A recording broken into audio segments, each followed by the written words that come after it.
Good. Yep. All right. Hey, good morning, folks. I'm Fred Sieber. You guys know me. I'm a fifth grade teacher here. I'm also in charge of the safety club, so we wanted to give a bicycle safety class. Let's get rid of the legal stuff first. I am not an official representative of DODEA or the BHES in any way. I'm just someone who cycles a lot and loves it, and we want to make sure your kids are safe. Now, what I'm going to do first is I'm going to read off the Japanese and the BHES safety rules, the laws. We did invite 18th Wing Safety and Security Forces to be here, but they were unable to be here. Then we're going to go over some of the expectations at the school. Now, this is from the 18th Wing Safety Office, okay? It says, bicycle riders on the roadways are subject to the same traffic laws as motorized vehicles. When you get on that bicycle, it's the same as if you're operating a car. You are expected to follow all rules. Bicycle riders must not operate a bicycle when under the influence of alcohol or drugs. I have a funny story about that. I was coming through the gate one day, and they did a breathalyzer on my bicycle. And, you know, it was good, but I just asked them, I said, hey, what would happen if I had alcohol? And they said, you would be charged the same way as if you were operating your car. Bicycle riders were not carrying any article that prevents them from keeping at least one hand on the handlebars. I don't see a problem with that around here. You got backpacks. Sidewalks are not an authorized path for travel for bicycles, except for children and family housing, and when it does not interfere with pedestrian traffic. If you're riding on the sidewalk, you know, around this area, and there's someone walking, you have to give way to them. The bicycle does not have the right of way. The person does. So usually what I do, if it's wide enough, I'll slow down and go around them. If it's not, I'll pull over to the side. Bicycle riders will wear an approved safety helmet while riding. Riders must ensure the helmet chin strap is properly fastened under the chin while wearing the helmet. So when you're wearing a helmet, first of all, make sure it fits. Properly tight means it's under the chin. And if you were to open your mouth like this, you would feel pressure. You should also make sure when you're buying it that when you do your head like this, it doesn't jiggle all around. Some bicycle helmets have a little tightener in the back that you can loosen it and tighten it, but just make sure it's an approved one. When operating a bicycle during hours of darkness, riders will wear retro-reflective vest jackets or outer garments containing retro-reflective material. In addition, bicycles will be equipped with a white light in the front, not a reflector, visible for 500 feet, and red rear reflector or light clearly visible from the rear of the bicycle from a distance of 300 feet. Now I want to talk about this because I hope this gets shared with the middle school, because a lot of these kids have to go to school before it gets light. I never have seen one with a light. I've never seen one with reflective gear. And that's dangerous, okay? Because we don't want you guys to get hurt in any way. So now you know the rules. You see that I wear a reflective vest. And in just a few minutes, I'm going to bring my bicycle over and show you all the safety stuff that I have on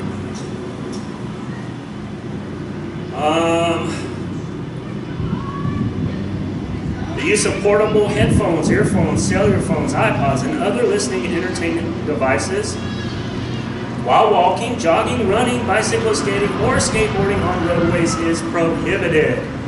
Okay, then that keeps you from hearing the traffic, hearing stuff going on, okay? Now, let's read the Japanese laws, because just in case you're riding off base. Sorry for the wind, folks. Okay, I highlighted some of the important stuff. Now listen, you know, if you're riding off base and you're not following the Japanese laws, which I'll read, you can be held accountable. If you do get in an accident out in town, it can be quite costly. I'm reading straight from the Japanese website, for both the rider and the victim. A few years ago, a bike accident in Kobe City actually surprised the person riding them the amount of compensation awarded to the victim. The case involved an 11-year-old biker who was speeding down a hill while chatting with his friend. He plowed into a 67-year-old woman who fell unconscious. She remained in a coma for months. As a result, the court ordered the biker's mother to pay $864,000 in damages to the victim's family. Now, in your case, they're not going to throw you in jail or something, but they may come after your sponsors. So your choices in here, these people's poor choices hurt a lady, really cost the family a lot of money, and in your case, that could be applied to your sponsors. Since bikes are legally classified as a light vehicle, bikers basically need to follow the same traffic rules as those driving a car. For instance, bikers 14 or older are required to ride on the left side of the street with automobiles. If you're 14 or older, you're not supposed to be on the sidewalk unless traffic or safety dictates that. I ride off base a lot. Sometimes in the roads there's way too much traffic, or there's debris on it. There's debris all over the sides of the road on Cadena. And in that case, then, I'll get on the sidewalk because I can justify that. Most of you guys here, you should be riding on the sidewalk. If they catch you breaking it, you could be fined $450. All right, now, let's see here. It covered the drinking already. Now, here's some 14 don'ts. They are illegal. Do not ignore traffic signals. Remember, you're a vehicle. If it's a stoplight or something, or the crosswalk has a red light, you don't have the right to just go across it. You need to follow it. Riding in prohibited areas, that's those signs that say no bicycles. Riding unsafely on footpaths, riding or undesignated pedestrian roads. Once again, those are usually put with a sign that has a bicycle with a slash through it. Riding in the wrong lane. Obstructing pedestrians, we talked about that. They have the right of way when you're on a bicycle. Ignoring intersection safety. Obstructing an intersection, that we don't really see much. I mean, stopping in the middle of the intersection. Out of lane stop signs. Riding a bike with poor brakes. We're going to go over in just a minute some simple bike checks. Riding under the influence, and then they throw one in there. Not riding safely. So anything else that the Japanese police deem as unsafe, then they can throw that under. So just remember, it says children under 13, adults 70 and over, and people with physical disabilities are permitted to ride a bicycle on the sidewalk. So once again, most of you guys are on the sidewalk. You should be on the sidewalk. You should be following traffic if you're on the road, not riding against it. Once again, give pedestrians the right of way. And riding double on a bicycle is prohibited. Riding side by side is prohibited because you should be one in front of the other, because you could be blocking too much of that lane. All right, so let's talk about some stuff. We talked about what the kids need to do. You need to follow the rules. So some of the things here, first of all, this wasn't too well advertised, but we're asking that everybody push their bicycles on school grounds. The reason for that is when you're coming and going to school, there's lots of kids out, there's lots of babies around and stuff. We actually not too long ago had an adult hit here on the school grounds by somebody plowing through with their bicycle. Now, this also covers the sidewalk on the road going around, because in the afternoon and morning there's lots of people on that. So we ask you to push it there just for safety's sake. Okay? Drivers, here's some tips that I'm going to talk to you about with the kids. Now, when you're on the road or you're on the sidewalk, if that road's coming up to a stop sign, you need to stop whether you're on the road or at a crosswalk. You need to get eye contact with another car there, because lots of times they'll let you go, but you need to wait for that signal. Okay, just be safe. Look at them first, because we know there's a lot of people that can get distracted. A baby could start screaming real bad in the back. That takes her attention, and unfortunately the most common is texting. Okay, so get eyes on them. Follow those rules. Drivers, make sure you give cyclists a wide berth. The reason why is when you're driving down the road, you've got, 35 PSI at the most in your tires maybe, and you've got shocks. What you barely feel can wipe a bicyclist out. So they may have to react to glass and stuff suddenly. So give them a wide berth and understand that they may, because we're riding on bicycles without shocks.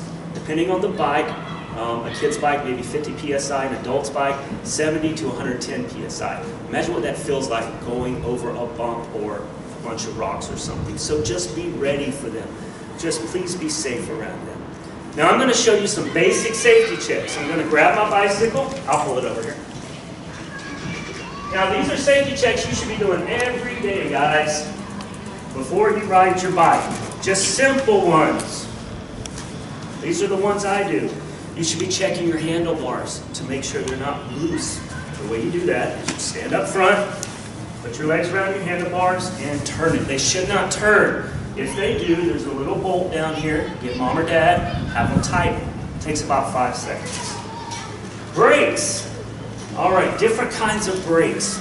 There's the padded brakes, the most common. Just roll a little bit on the sidewalk or something and make sure your brakes stop you. The rule for cyclists is within 5 feet. You don't want it so tight it stops you suddenly because you're going to go over the handlebars, okay? I have disc brakes on mine, so my little pads are here just like a car. I check those. When I get on my bike, I just roll a little bit in our parking lot and make sure it works. The chain. Make sure the chain is on there securely. Just take a look at it and pick up your bike, or as you ride it, make sure that it's catching good. If you have a bicycle with gears, cycle it through some of the gears first to make sure. Your seat, make sure your seat, same thing, that it doesn't move, that it's tight. Because if it moves suddenly while you're riding, or if it slips down, that could cause you to have an accident. That's really your daily checks. Now, weekly checks that mom or dad should help you with is tire pressure. You really need to look because on the side of most tires, it tells you the maximum pressure. Mine is 70 PSI. If you go too far under it, let's say 10 under it, it can create too much bounce. That can wipe you out. If you go too far over it, 10 over it, it causes it to be too hard, so when you hit bumps, it can jar you. It can also pop your inner tube. All right, let's see. Make sure your chain is lubricated. All right, I see a lot of rusty chains. Take the time to get some of the bicycle lube. There's two kinds. There's wet and there's dry. For Okinawa, the wet one works the best because of the humidity and the rain and all. Make sure you use wet lube. There's so many YouTube videos, but all you do is cycle your chain through and at each knob put 1 drop on it. That's all you got to do. You don't have to lube the sprockets because as you ride your bike, that's going to lube it for you. Make sure the brake pads, once again, if you have the padded brake pads, make sure they're not hard. They're real hard. They're not going to work as well. Okay, they should be soft rubber, and in here they get hard very quickly. So make sure that's it. All right, cycle through your gears. If you have gears, have someone hold up the back of the bike, start spinning the wheels. I can't do it by myself. Sorry, but you know what I mean. And just cycle through your gears to make sure it cycles through the gears correctly. All right, monthly chain tightness. I'm not going to really show how to do that. There's lots of YouTube videos. It takes a special tool. And you know, just make sure the chain is not too loose because they will stretch. Check your cables. If you have brakes, handle brakes like this, if it goes back more than halfway for the brakes to engage, you need to get them tight. It could be the cables that are getting stretched out. About every 6 months I change my cables because they do stretch out. And that's about it for bicycle checks. I really got no kids here. I was hoping to have kids out here and we could go through checking the bicycles for them, have them check them and stuff like that. But we're recording this for you guys. Guys, just the biggest thing is be safe, okay? We want you to be at school. Wear a helmet. Wear the reflective gear. These don't cost very much. The lights don't cost very much. I'm going to turn on my lights very quickly just to show you. And the reason why I probably go overboard is I was involved in a hit and run a few years ago. Car hit me and kept going. And I'll tell you, it kind of hurts. I had a lot of road rash. I had bruises and stuff. No broken bones. But luckily nothing wrong with my head because I had a helmet on. And I was riding safely. So most of my bike riding on base is early in the morning coming to work. I like to do the flight line loop. And so I really make sure I'm seeing where is my front. So you can pretty much see that pretty good, especially with the reflective vest. I know people always ask me, why do I have cameras? It's in case another hidden line. Got one on the back too. On the back, I have two. This one always gives me trouble. Come on. There we go. And then I have one right here. So, you know, I'd probably look like a UFO going down the road, but I'd rather look like that than be hit. Nobody's saying buy this much. One of these is good.